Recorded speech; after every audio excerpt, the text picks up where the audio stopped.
Margaret spent 34 years as a high school principal in Ohio. She was methodical. She was a planner. She read 3 books about retiring abroad before she booked a single flight. She visited the country she had chosen. She talked to expats in the Facebook groups. She hired a relocation consultant. She did everything right. And 18 months after she moved to the place she had dreamed about for a decade, she was back in Ohio. She had lost $60,000 in relocation costs, legal fees, and the apartment lease she could not break. She was not naive. She was not careless. She had simply been given information that was accurate on the surface and wrong underneath. The countries that look best in the retirement magazines are not always the countries that work best for retired Americans. And the ones that actually change people's lives are almost never the ones on the top of the list. This video is for educational purposes only and is not tax or financial advice. Consult a qualified tax professional before making any decisions about your specific situation. My name is Kevin Retires. Every week I break down the tax rules, the financial traps, and the strategies that protect retirees from the things nobody else is explaining. If that sounds like something you need, hit the subscribe button right now and turn on notifications so you never miss a video. Today I'm going to walk you through 10 countries, 5 that retirees consistently regret moving to, and 5 that retirees consistently say changed their lives. These are not rankings from a travel blog. These are patterns pulled from real relocation decisions, real tax consequences, and real quality of life outcomes for Americans living on retirement income abroad. Every one of these countries has a specific financial angle that most retirement relocation content never touches. And every one of the regret countries has a specific trap that looked like a feature until it was not. The first country retirees regret moving to is Mexico. Before the emails start, understand what this means and what it does not mean. Mexico is not a bad country. For some retirees, it works beautifully. But it is the single most overhyped retirement destination in the American market, and the gap between what is promised and what is delivered is wide enough to swallow a retirement savings account. Here is what the magazines tell you: low cost of living, warm weather, short flights home, large expat communities, American-style amenities in places like San Miguel de Allende and Puerto Vallarta. All of that is true. Here is what they do not tell you. The healthcare system that works adequately for a healthy 62-year-old becomes seriously inadequate the moment you have a complex diagnosis. Private hospitals in Mexico's expat hubs are expensive by Mexican standards and still lack the specialist infrastructure most Americans expect after decades in the U.S. system. The retirees who move to Mexico healthy often find themselves flying back to the United States for any serious medical event. That flight, that out-of-network emergency, that scramble to coordinate care across borders, that is the expense nobody priced into the budget. The second issue is property. Mexico's constitution prohibits foreigners from owning property within 50 kilometers of the coast or 100 kilometers of international borders without a fideicomiso, which is a bank trust. That trust has annual fees, renewal requirements, and a legal complexity that most relocation consultants understate. Retirees who purchase property without fully understanding the fideicomiso structure have found themselves in legal disputes that cost more to resolve than the property was worth. The third issue is safety variability. This is not a blanket statement about Mexico being dangerous. It is a specific statement about the fact that safety in Mexico is extraordinarily localized, changes faster than annual guidebooks reflect, and affects property values, neighborhood stability, and daily quality of life in ways that are very difficult to assess from a 2-week scouting trip. Robert moved to Lake Chapala in 2023. He was 67. His pension and Social Security gave him $3,400 a month. He thought he would live well. He did for about 14 months. Then his wife needed a cardiac procedure. The nearest facility capable of performing it was in Guadalajara. The procedure cost $22,000 out of pocket. Their international health insurance had a clause that excluded pre-existing conditions for the first 2 years of coverage. They had not read that clause carefully. They came home. The second country retirees regret moving to is Portugal. Portugal spent roughly 5 years as the darling of the retirement relocation world, and the praise was earned past tense. The non-habitual resident tax regime that made Portugal financially extraordinary for foreign retirees was substantially restructured in 2024. The NHR program, as most Americans understood it, the one that offered flat 10% tax rates on foreign pension income, ended for new applicants at the close of 2023. A replacement program called FITC exists, but it targets different income profiles and does not offer the same blanket benefit to retirees living on U.S. pension and Social Security income. The cost of living problem in Portugal, particularly in Lisbon and the Algarve, has moved dramatically. Rental prices in Lisbon increased over 60% between 2019 and 2024. What cost €900 a month in 2019 costs €1,500 or more today.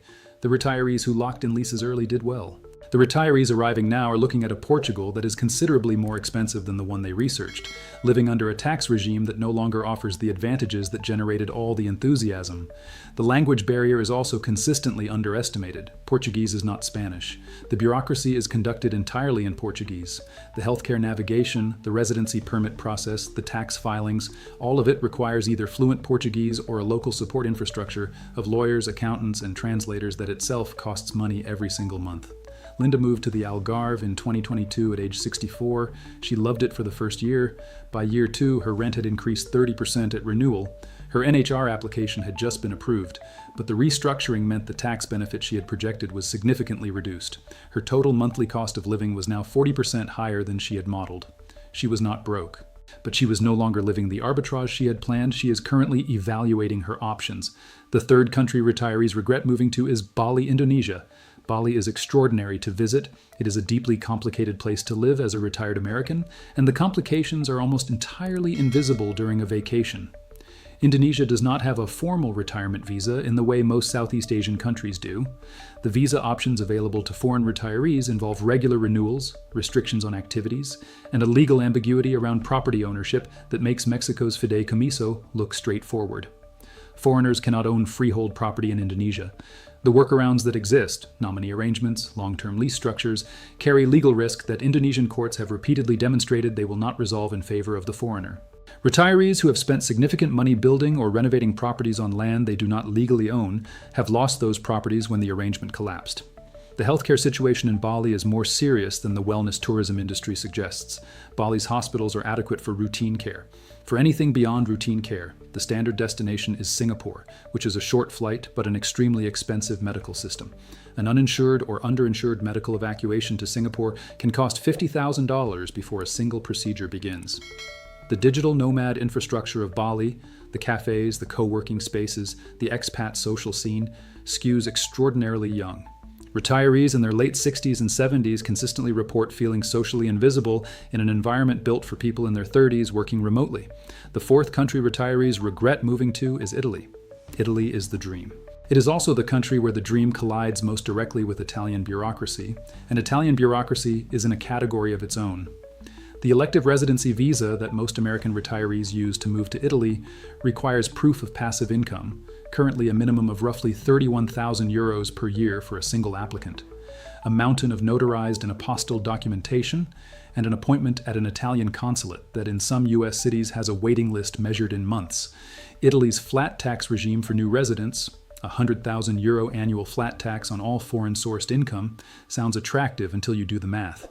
It is designed for wealthy individuals with very high foreign income. For a retiree living on $55,000 a year in Social Security and pension income, paying a flat 100,000 euros is not the deal it sounds like in the headline. The practical difficulties of daily life in rural Italy, which is where the affordable properties are, include limited English in municipal offices, healthcare systems that are excellent in theory, and inconsistently resourced in practice depending on the region, and a property renovation reality that is almost universally described as taking twice as long and costing twice as much as quoted. The fifth country retirees regret moving to is Thailand. Thailand has one of the most active expat retirement communities in Asia, and that community exists for good reasons. The cost of living is low, the food is extraordinary, the private healthcare in Bangkok is genuinely world-class and affordable by American standards. But the retirement visa situation in Thailand is structurally unstable in a way that creates serious long-term risk for anyone treating it as a permanent home. Thailand's retirement visa, the non-immigrant OA, requires annual renewal, a minimum bank balance of 800,000 Thai baht, approximately $22,000, held in a Thai bank account, and regular check-ins with immigration. These requirements have changed multiple times in the past decade. Retirees who built their lives around Thailand's visa structure have found the rules revised without significant warning. The deeper issue is that Thailand has no legal pathway to permanent residency or citizenship for most foreign retirees, regardless of how long they have lived there. After 15 years in the country, a retiree has exactly the same visa status as someone who arrived last month. That legal impermanence creates financial and emotional instability that compounds over time.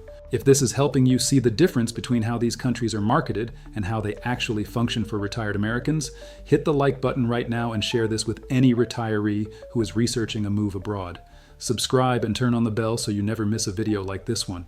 Now here are the 5 countries that retirees consistently say changed their lives. The first hidden gem is Colombia.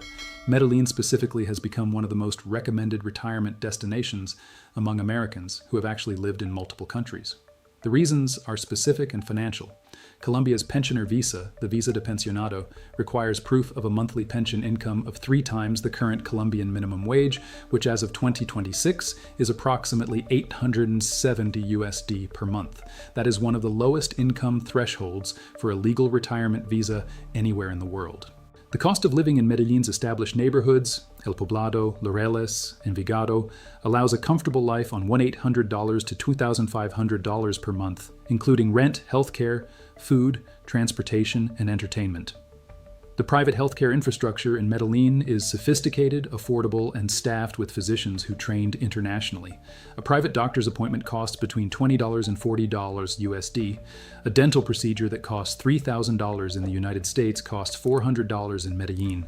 The climate in Medellin is called Eternal Spring for a reason. The elevation sits around 5,000 feet, which produces temperatures consistently in the 70s Fahrenheit year-round, with no air conditioning required. The city has invested heavily in infrastructure over the past 15 years. The metro system, the cable cars, the public libraries. Medellin is not the city it was in the 1990s, and retirees who dismiss it based on outdated reputation are leaving a genuinely exceptional option off the table. The second hidden gem is Panama. Panama City is not a hidden gem in the strictest sense. It is well known in retirement circles, but the full picture of why Panama works so well for American retirees is consistently undersold. Panama uses the US dollar. There is no currency exchange, no exchange rate risk, no watching the peso fluctuate against your Social Security payment. Your income is your income, denominated in the currency you already receive it in. Panama's Pensionado Visa is one of the most comprehensive retirement programs in the world. To qualify, you need a lifetime pension of at least $1,000 per month from a government or private source. Social Security qualifies. In exchange, you receive a permanent residency status, a 50% discount on entertainment, 30% discounts on public transportation, 20% discounts on medical consultations, 15% discounts on hospital bills, and 25% discounts at restaurants. These are not occasional promotional offers. They are legally mandated discounts available to every Pensionado visa holder. The tax situation in Panama is structured favorably for foreign retirees. Panama operates on a territorial tax system, which means income earned outside Panama, including U.S. Social Security, U.S. pension income, and U.S. investment income, is not taxed by Panama. You remain subject to U.S. tax obligations as a citizen, but Panama imposes no additional tax burden on your foreign-sourced retirement income. The third hidden gem is Portugal's interior, specifically the Alentejo and Silver Coast regions. Note that this is distinct from the Lisbon and Algarve experience described in the regret section. The same country contains both a cautionary tale and a genuine opportunity, and the difference is geography and expectation management. The Alentejo region of Portugal, the vast sun-soaked agricultural interior south of Lisbon, has seen a fraction of the price inflation that hit the coastal tourist zones. Properties in small Alentejo towns are still available at prices that reflect rural Portugal rather than international real estate speculation.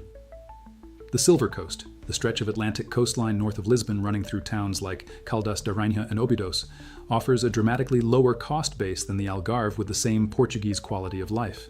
For retirees who go in with accurate expectations, real Portuguese integration rather than expat bubble living, genuine language investment, and a realistic picture of current costs rather than 2019 blog posts, interior Portugal remains one of the most livable environments in Europe for a moderate retirement income. The fourth hidden gem is Malaysia. Malaysia's My Second Home program, commonly called MM2H, is one of the most structured and transparent retirement visa programs in the world. The program has been revised multiple times, and the current requirements are more stringent than the original version, a fixed deposit requirement, minimum income proof, and health insurance, but they remain achievable for retirees with solid pension income. Kuala Lumpur offers a quality of life that surprises almost every American who arrives expecting a developing world experience. The private hospital system in KL, Pantai, Gleneagles, Prince Court, operates at international standards. Specialist care that would cost $15,000 in the United States costs $2,000 to $3,000 in Kuala Lumpur's private system. English is widely spoken across government, business, healthcare, and daily commerce. The food culture is extraordinary and extraordinarily affordable. Malaysia also has no capital gains tax and no inheritance tax, which matters for retirees managing investment portfolios abroad. The territorial tax system means foreign-sourced income remitted to Malaysia from pensions and investments is generally not subject to Malaysian income tax for MM2H holders under current rules, though this should be verified with a qualified cross-border tax advisor as of your specific filing year. The fifth hidden gem is Greece, specifically the islands and the northern mainland. Greece introduced a flat tax regime for foreign retirees in 2020. A flat annual tax of 7% on all foreign-sourced income for qualifying new tax residents for a period of up to 15 years. The application requires transferring tax residency to Greece and demonstrating that you were not a Greek tax resident in the prior 5 years. The 7% flat rate applies to foreign pension income, social security income, and foreign investment income, replacing the standard Greek progressive tax rates that would otherwise apply.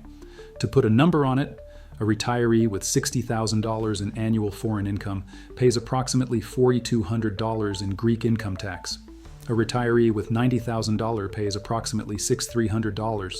At U.S. progressive rates, those same income levels would generate federal tax of $8,000 to $15,000, depending on filing status and deductions. The Greek flat tax is not the only cost factor. There are social security contributions and local taxes to account for, but the headline rate is real, and it is one of the most competitive retirement tax regimes in the European Union. The cost of living on the Greek islands and in northern mainland cities like Thessaloniki remains dramatically lower than Athens and dramatically lower than comparable European destinations. A furnished two-bedroom apartment in a mid-sized Greek island town rents for $600 to $900 per month.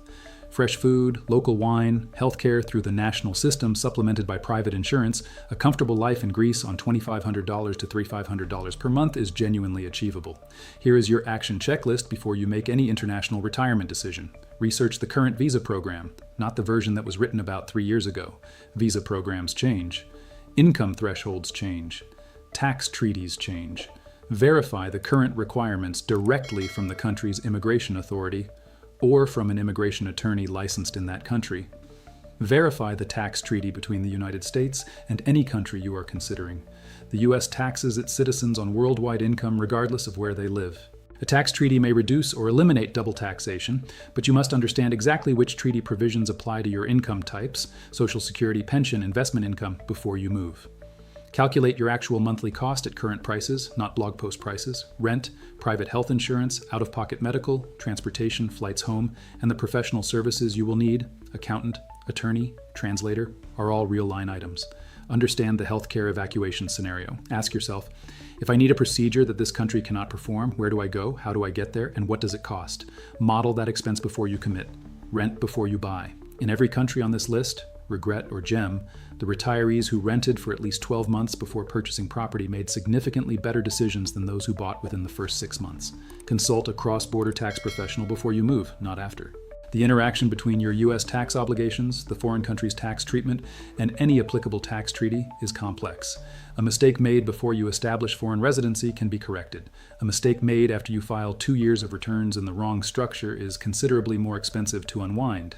Here's the common thread across all 10 of these countries. The retirees who regretted their moves had researched the lifestyle. The retirees who thrived had researched the infrastructure. The visa, the tax, the healthcare, the legal ownership framework, the exit strategy. Lifestyle research tells you whether you will enjoy a place. Infrastructure research tells you whether you can survive it.